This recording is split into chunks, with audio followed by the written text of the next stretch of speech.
Audi SQ2 2021, UK review. Less than brake time equals 2S, greater than. What is it? If nothing else tells you this is an Audi from a previous generation, then the relative lack of technology will. No touchscreen, no hybrid assistance, just a good old Turbo 4 in a crossover suit. Nothing about this facelift has altered that. In an increasingly crowded market for hot crossovers, the SQ2 now has its work cut out. The Hyundai Kona N just the latest to join the fray. A slight pause here to apologize for the images. Audi was so keen to get this car to journalists that it hasn't had time to do any UK pictures, hence why we're running with German, left-hand drive shots. But we did drive a RHD car on UK roads. The bodywork surgery is minor.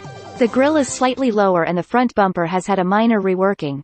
But even with pictures of the old and new SQ2 next to each, it's a struggle to tell which is which.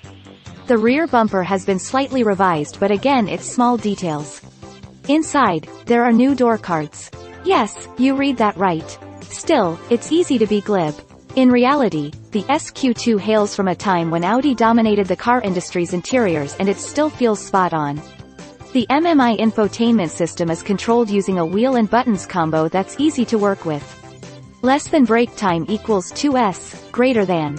What's it like? The SQ2's engine remains the same as before, so it's the 2.0-liter turbocharged petrol that has done time in the Volkswagen Golf R, Cupra Ateca and more. With 296 bhp and 295 pound-feet, from a low 2,000 revolutions per minute, it's a punchy lump that enables the car to crack 0 to 62 miles per hour in under 5.0 seconds.